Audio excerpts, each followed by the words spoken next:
The mystery of sex. I also received a report of scandalous sex within your church family, a kind that wouldn't be tolerated even outside the church. One of your men is sleeping with his stepmother.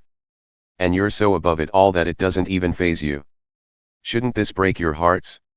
Shouldn't it bring you to your knees in tears? Shouldn't this person and his conduct be confronted and dealt with? I'll tell you what I would do. Even though I'm not there in person, consider me right there with you, because I can fully see what's going on. I'm telling you that this is wrong. You must not simply look the other way and hope it goes away on its own. Bring it out in the open and deal with it in the authority of Jesus our Master. Assemble the community. I'll be present in spirit with you, and our Master Jesus will be present in power. Hold this man's conduct up to public scrutiny. Let him defend it if he can. But if he can't, then out with him. It will be totally devastating to him, of course, and embarrassing to you. But better devastation and embarrassment than damnation. You want him on his feet and forgiven before the Master on the day of judgment. Your flip and callous arrogance in these things bothers me. You pass it off as a small thing, but it's anything but that.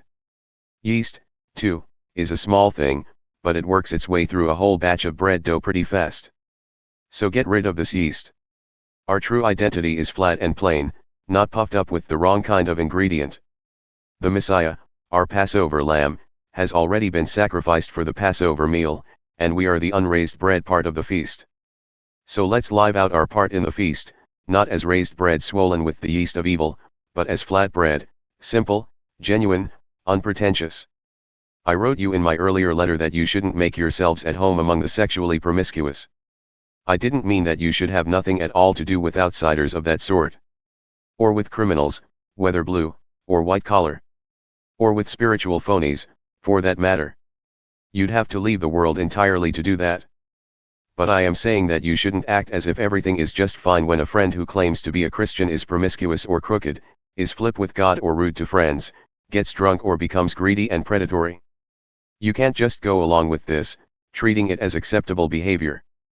I'm not responsible for what the outsiders do, but don't we have some responsibility for those within our community of believers? God decides on the outsiders, but we need to decide when our brothers and sisters are out of line and, if necessary, clean house.